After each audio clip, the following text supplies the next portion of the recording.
Hi everyone, in today's tutorial, I will introduce the interface operation of SY-418. We can see the main interface. The displayed items are date, Bluetooth name, SD card and controller, and brightness of 10%. This is speed. Click left or right to switch speed. This is the lighting effect mode. Click left or right to switch effect modes. Click in the middle to pause and play. The one in the bottom right is for switching playback modes. The middle one is the switching play content.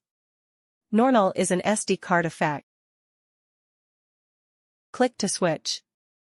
Built-in effects, dimming effect, or audio and sound effects. Audio and sound effects will only be displayed if there is such effect in the SD card.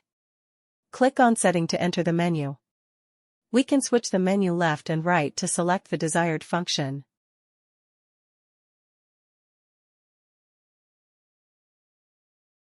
The above is the interface introduction of SY-418. Thank you for your time. See you on the next tutorial video.